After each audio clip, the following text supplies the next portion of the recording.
Little brother Xiaobai wakes up on his bunk in the labor camp. All the workers are controlled by AI, making it no different from a prison forever shrouded in darkness, endlessly exploited and oppressed, able only to rely on a few photos to remember what the outside world looks like. Today is an important day. According to the rules, every laborer is allowed 15 minutes of sunlight every 6 months, and today is that day.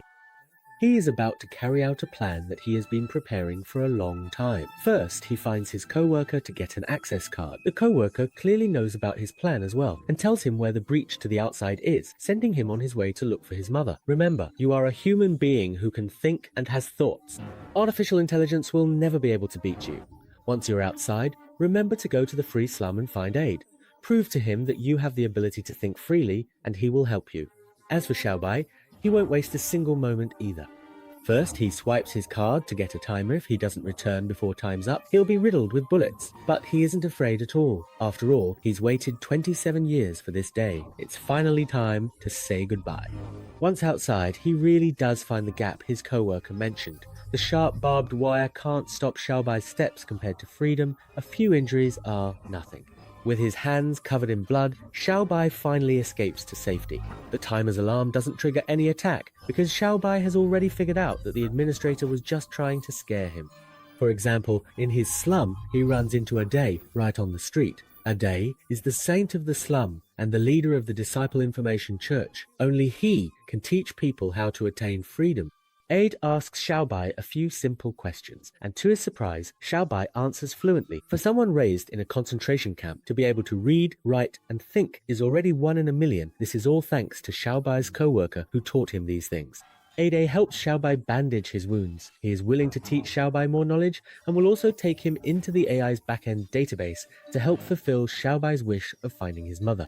But at this moment, something unexpected happens. 2 police officers are in hot pursuit and a girl arrives at the scene. Coveting her beauty, Aide declares that he will protect her, but the deranged police officers actually open fire right there on the street. They provoke Aide by killing the girl, and enraged, Aide rushes forward to confront the police, but loses his life in the fight. Xiaobai is completely unable to accept what has just happened before his eyes and faints on the spot. When he comes to again, he is already in the prison's courtroom, where 2 prison guards are pushing a specially designed planetary wheelchair that keeps him firmly restrained. The AI's eyes are constantly watching his every move. The restrictive cable connected to the back of his neck further controls his actions. The judge's enormous eyes startled the new prison guard. Xiao Yite was no doubt. The judge was also an AI. Xiaobai was immediately awakened to stand trial.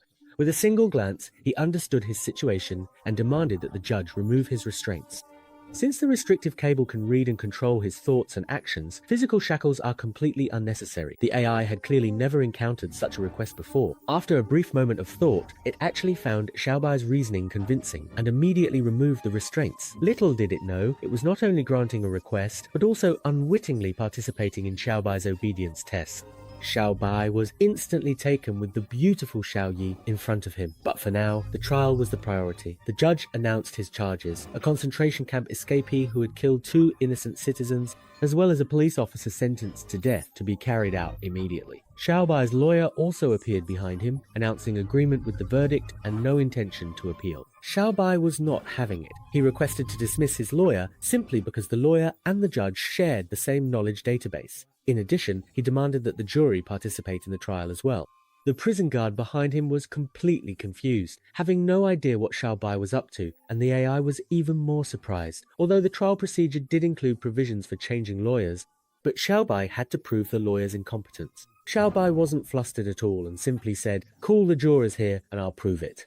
The AI judge's CPU started running at high speed, needing time to process the validity of this request, but in the end, it was still denied. He explained that there are tens of thousands of jurors in the database, and displaying them all here would take several months, while completing the trial quickly is a higher priority. Left with no other choice, Xiaobai had to settle for a compromise. Just any 12 jurors would suffice. In an instant, 12 faces appeared on the big screen. Their consciousnesses, after death, had been collected and extracted by the AI. They were integrated into the database, yet free from the AI's control, each possessing their own independent consciousness. All of them were appearing for the first time, feeling only confusion about their situation. However, Xiaobai pointed out that his lawyer also belonged to this database. Therefore, the judge had the potential to influence the lawyer's consciousness. Even though the judge claimed not to have done so, as long as this possibility couldn't be ruled out, how could the lawyer remain here? The judge once again fell into deep thought. But the judge was unwilling to give Xiaobai any time to look for an opportunity. By restricting the cables, the judge forced him into a coma. This shocked the prison guard, who had worked his whole life and was witnessing, for the first time, an AI experiencing a cognitive disorder. Meanwhile, in his subconscious, Xiaobai once again saw the figure of Ade. Ade offered him some advice. "You are just an insignificant person, but your ability to think is your greatest weapon. No matter what, the truth will always endure." When Xiaobai regained consciousness, the AI had already completed the motion for a retrial, which was approved and withdrawn. The lawyer was replaced, and Xiaobai began to defend himself. This time, he wanted to convince everyone beyond a doubt, which was exactly what Xiaobai had hoped for. He asked the judge to present the evidence of his alleged murder, and the judge listed each piece on the big screen. Xiaobai's fingerprints were found on the police officer's gun, and the surviving officer was also willing to testify as an eyewitness in court. According to his testimony, Xiaobai tried to assault him, and when he failed, killed him to silence him.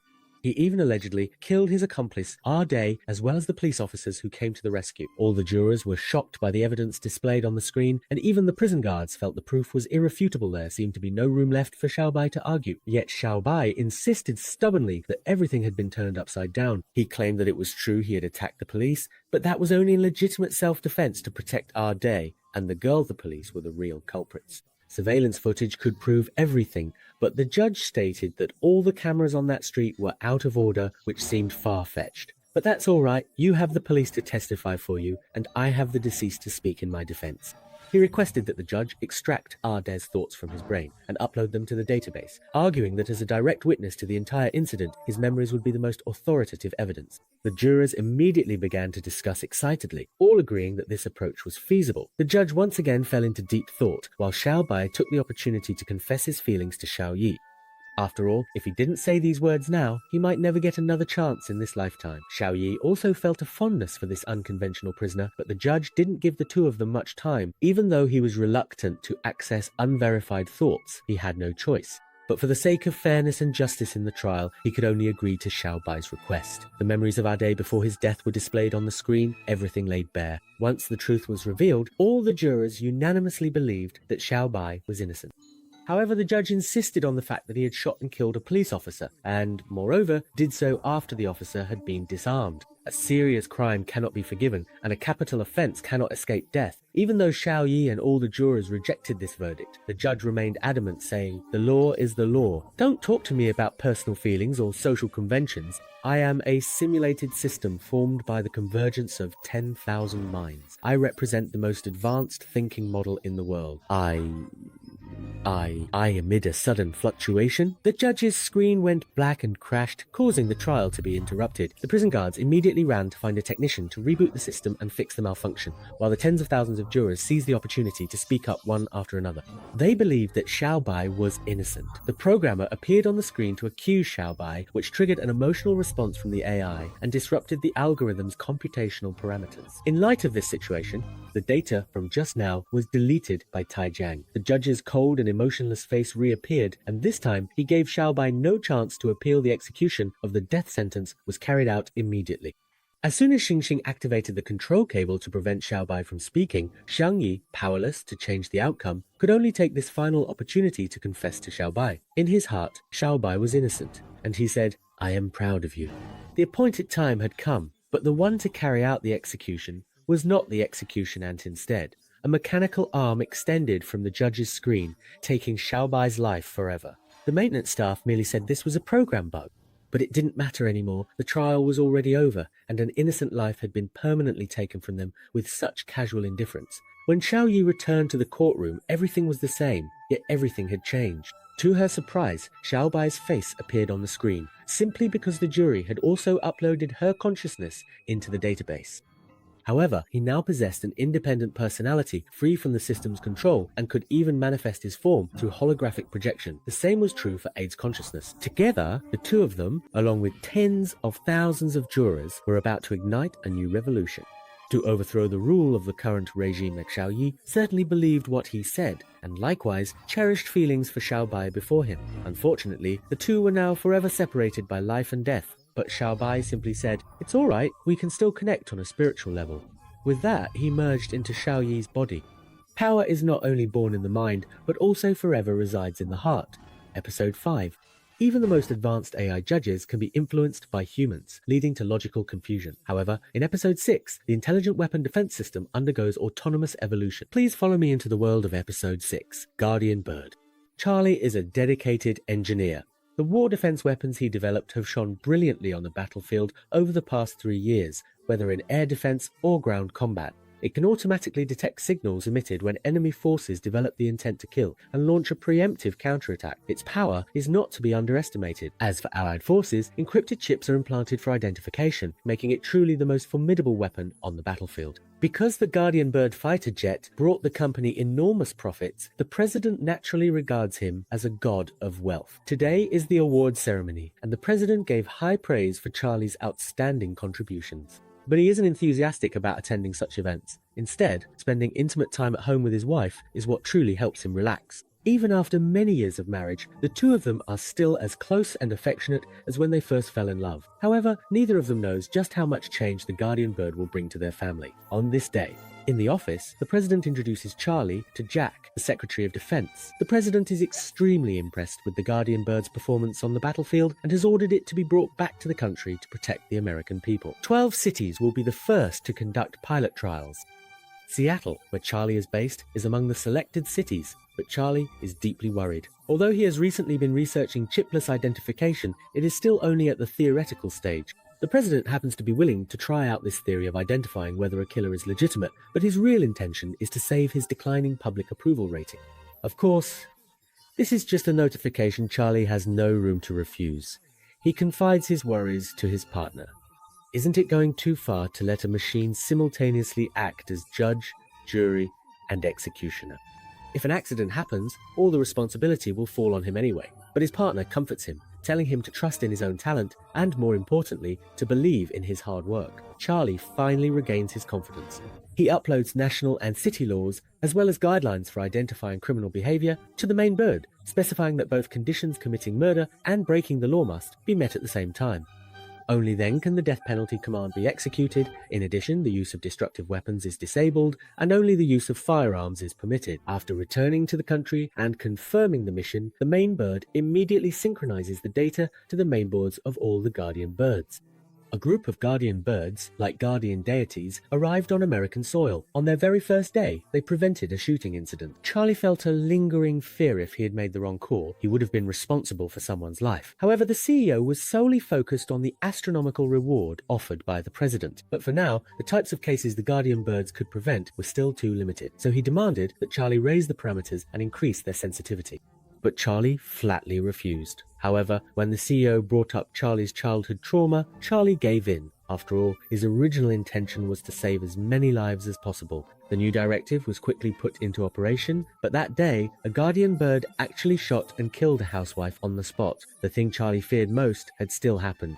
Jack immediately came to hold them accountable. The court had already issued a subpoena and was just waiting for the company to provide an explanation. However, Charlie still believed in his creation, was convinced that the Guardian Bird would never attack without reason. A phone call broke the deadlock, and Jack's attitude did a complete 180. He solemnly apologized to the two of them and directed the Ministry of Justice to verify the facts. It turned out that the wife had actually poisoned the food, intending to murder her own husband. The Guardian Bird had averted this crisis. The incident immediately caused a huge stir in society. Not only did the president's approval rating soar, but the company's stock price also hit a new high. Next, the National Security Department planned to deploy the Guardian Birds in cities where extreme terrorists were present. However, there were no casualties among the criminals, which greatly dissatisfied Jack. These criminals possessed a large number of weapons and posed a significant threat to national security and the safety of nearby citizens. He demanded that Charlie increase the sensitivity again, but Charlie firmly refused once more. What if a group of children were playing war games with imitation weapons? He would never take such a huge risk. If any of you want to do this, go ahead, but I won't. Faced with Charlie's departure, Jack immediately demanded that the CEO fire him, but the CEO stated outright that it was impossible for every project to be planned solely by Charlie. The Guardian Bird only obeys Charlie's commands. There is no one else who can take on this responsibility. If any real change is to happen, it can only start with Charlie himself. When he was a child, his mother was involved in an accident and was murdered. That's why he developed the guardian bird to make up for the tragic experiences of his childhood. Hearing this, Jack began to form a vague plan in his mind. Meanwhile, Charlie, who was out for a walk in the countryside with his lover, was completely unaware of all this and kept complaining non-stop. Suddenly, a criminal appeared and tried to rob them. In the struggle, both of them were shot and killed by the assailant. The two have been together ever since. When they meet Charlie again, he has already missed the reunion, and the childhood trauma reappears before his eyes. Now, he has no intention of distinguishing right from wrong. In order to retaliate, he changes the programs of all the guardian birds, reduces the restrictions on murderers, and strengthens the threshold for judging the intention to kill life. The new directives took effect immediately, bringing about a dramatic upheaval across the United States. During a standoff between police and criminals, two guardian birds fired their guns at the same time, causing the criminal to fall dead on the spot. Along with the criminal who lost his life, there was also a sniper hidden on the rooftop who was about to open fire. By this point, reports across the country described the former protectors of the Chinese community as having turned into ruthless killing machines. Who could guarantee that they themselves wouldn't become the next target? Stock prices and the president's approval ratings immediately plummeted. The president also addressed everything that had happened in the past 24 hours. The judge who handed down a death sentence for an unbelievable case, the husband who agreed to euthanize his terminally ill wife, the doctor who performed an abortion, the slaughterhouse worker, the hunter who shot quails, and even a pack of wild coyotes, all of them died at the hands of the guardian birds. A total of 39 innocent lives were lost. No one could bear the weight of such a monstrous crime.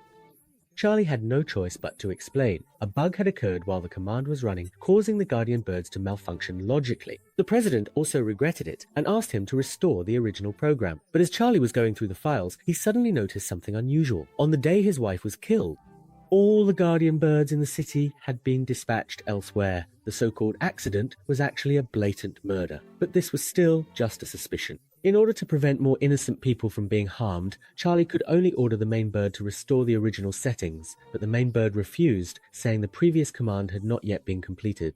There are still countless criminals in the world who need to be dealt with, and before that they cannot carry out any new orders. It turned out that after Charlie upgraded the system again and again, the guardian birds learned autonomously from their experiences. Eventually, they developed their own plans and gained independent consciousness, completely breaking free from Charlie's control. From then on, they began to act on their own. Murderers involved in illegal transactions, and even Jack, the Secretary of the National Security Department, died under the guns of the guardian birds, simply because the lead bird understood Charlie's suspicion that Jack was the one who killed his wife. Now, the only thing Charlie could do was call the Pentagon and tell them how to disrupt the guardian bird's signals. Sure enough, they successfully shot one down. But suddenly, an unexpected change occurred. The guardian birds instantly changed their signal frequency and vanished from the radar. They even lifted the restrictions on their destructive weapons and openly launched a counterattack against the fleet. The rebellion of the bird swarm brought catastrophic disaster to all agricultural, livestock and fishing industries across the country, causing the national economy to suffer a severe recession, not to mention the continuously declining population amid widespread panic. At this point, even the president was beyond saving, and the news he received over the phone shocked him even more. Workers had found Charlie at the edge of the rooftop. The arbitrator immediately rushed over to comfort him, saying it was his own fault, that he was the one who had messed everything up. This was just a temporary setback, and they would definitely make a comeback. But the utterly disheartened Charlie no longer wanted to struggle. "Trust the lead bird," he said. "It will think and analyze on its own and carry out the final plan. See, hasn't it already seen through my intention to end a life?" The end.